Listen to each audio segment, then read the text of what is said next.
Hello, I'm Allan Brown, and this is my channel, Allan Brown World Citizen. Today I would like to start getting into more specifics of some of the things I have talked about in my introductory videos. I am wanting to talk today specifically about the United Nations and how the United Nations is working in our current world, and discuss a few of the things about that and my feelings and what I think needs to be done and has to be done in order for our world to be able to move ahead and not go down the path it's currently going down. As I said in my previous videos, we're on a path of destruction, and there's no more time to keep sweeping things under the rug. We have to take action. We have to take action right now. And I believe that while most of the problems in the world seem very complicated, the solutions may actually be fairly simple if we work together and we change our consciousness, as said in previous videos, to more of a planetary consciousness, a world consciousness. So, back to the subject at hand, United Nations. United Nations was formed in 1945.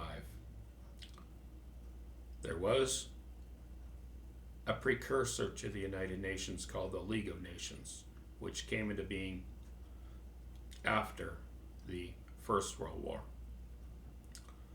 The United Nations formed after the Second World War, and it was formed with the best of intentions.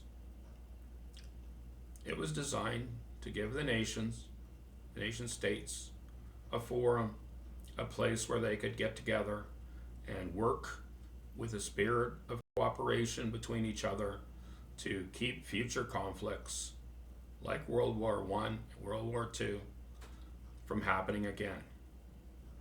It was formed with a Charter of Rights, extensive Charter of Rights, guaranteeing all sorts of personal freedoms within the nations, freedom of religion, freedom from prosecution because of race or sex or any of that kind of a thing. It, like I said, had the best of intentions.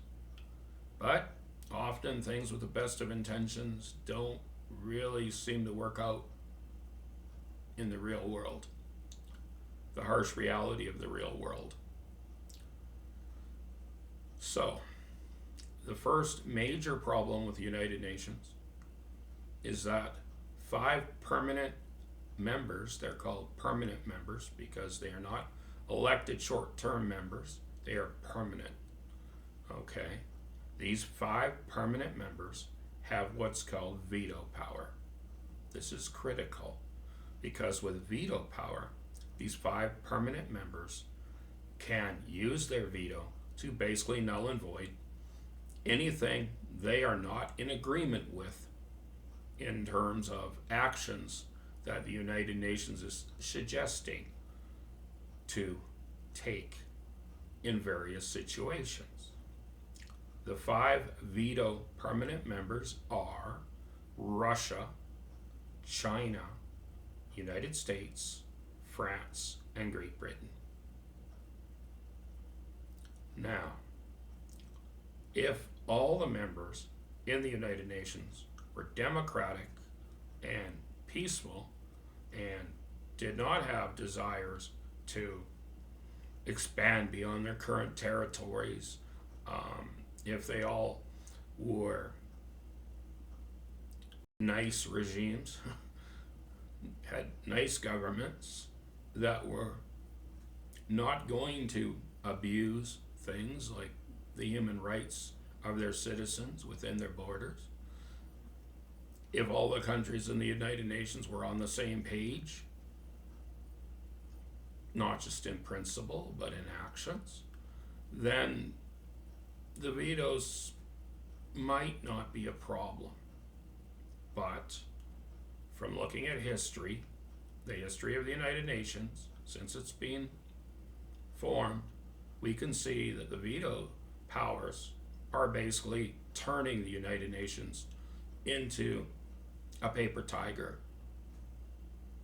Basically, anything important that the Big Five doesn't like won't get through. They'll simply veto it.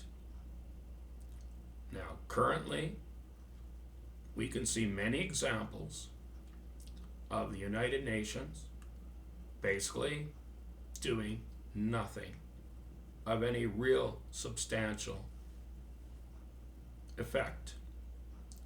The Ukrainian-Russia war has been going on for over a year. Millions are being displaced. Many children have been abducted. Many people have died.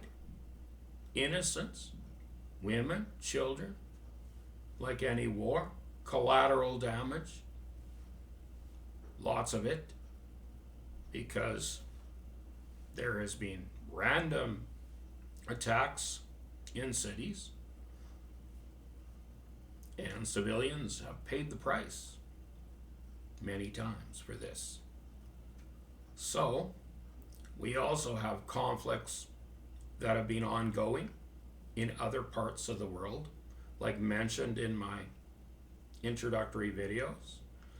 We have conflicts between Israel and Iran and some of its neighbors. We have North Korea, ruled by a lunatic, no regard to his own citizens, no regard to anyone, constantly threatening to unleash nuclear Armageddon on the United States and other countries that are basically in his way. We have China and Taiwan becoming a hotter and hotter flashpoint. We have all these things going on right now. We have many countries in the world with horrible human rights history and even currently horrible human rights happening. The United Nations sounds great on paper, but in reality, it's not accomplishing much in these key areas. One of the problems with the United Nations is it's not really powerful enough. It's not kind of what it needs to be nowadays. We need more of a world government type of organization, something with power to be able to get the nations of the world to comply if it's determined they are on a path that is not the path they should be on in regards to their own citizens, in regards to their neighboring countries or other nations in the world. The United Nations has a peacekeeping force, but it does not have an actual, real army.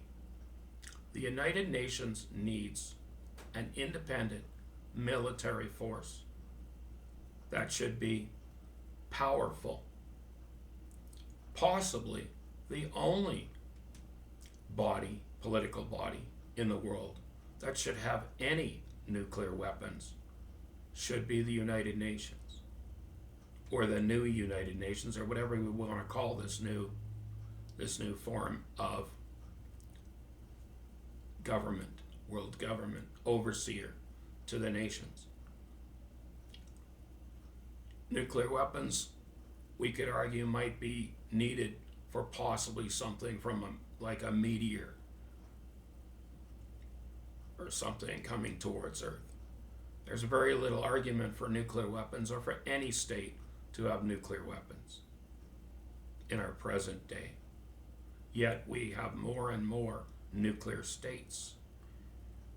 And most of these nuclear states have, in some cases like Russia, United States, thousands still of nuclear weapons. China has very many. Iran is trying hard to become a nuclear power. Israel is, of course, a nuclear power. We have India, nuclear power. We have Pakistan. We may have even more as certain states feel threatened by other certain states like North Korea near them, and they might want to become nuclear or have nuclear weapons. Like, for example, Japan might want to. The world is becoming no better. There have been treaties to reduce the nuclear weapon stockpiles, but so far these treaties are a joke. They have not done the job. The United Nations, one of their most important stated goals is disarmament and world peace, and they have failed miserably. They have not achieved disarmament at all. In fact, the conventional forces of many countries in the world, China, Russia, North Korea, etc., have increased tremendously as these countries pour money into their war machines, building bigger and bigger armies, air force, navies, seemingly without end. This is ridiculous in our modern times. This cannot go on. This should not be allowed. We have to work on these things. United Nations is not going to save us. They're not going to do the job they were set up for.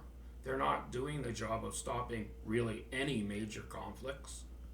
They've barely been able to stop minor conflicts in their history. They're talk. No action. As said, they're basically powerless with no strong army, independent army. And by army, I mean Army, Navy, Air Force, all of it. There has to be credible threat of consequence. There has to be that, or countries simply laugh at the United Nations. They don't take them seriously. They veto the resolutions, or they simply ignore them. So that is the biggest problem right now with our United Nations. They aren't doing the job they need to do. They need to change the entire organization, or you might as well take it apart and start again. Because you cannot allow certain countries to be able to veto the rest of the world when it comes to issues this important. So that's about all I wanted to say for today in this video. I wanted to get the message out that we're just basically relying on things like the United Nations, like the leaders, like hoping people will be rational, and hoping people are basically good, and that most people want peace in the world for themselves, their children, future generations. But